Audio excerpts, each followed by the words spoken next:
kita berada di Suteruwangi, Melaka. Hari ni kita buat satu pemasangan SCP awning yang sangat special. Apa yang sangat special? Nampak? Kita sediakan kepada customer ni design sulam dan ada kerawang. Jadi inilah hasil kerja yang kita dah buat. Belum siap lagi. Dalam esok adalah last pemasangan, kita akan naikkan SCP.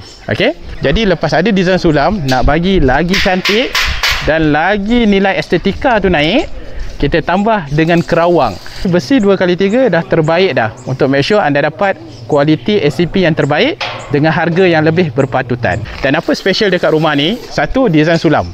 Bila awning tu ataupun SCP tu lebih daripada 15 kaki, kita galakkan owner buat design sulam sebab dia lagi kuat daripada besi sebatang yang melintang.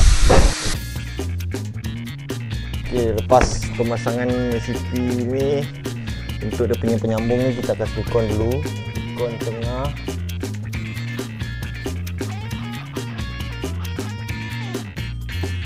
Lepas letak silikon, kita akan letak taping ni.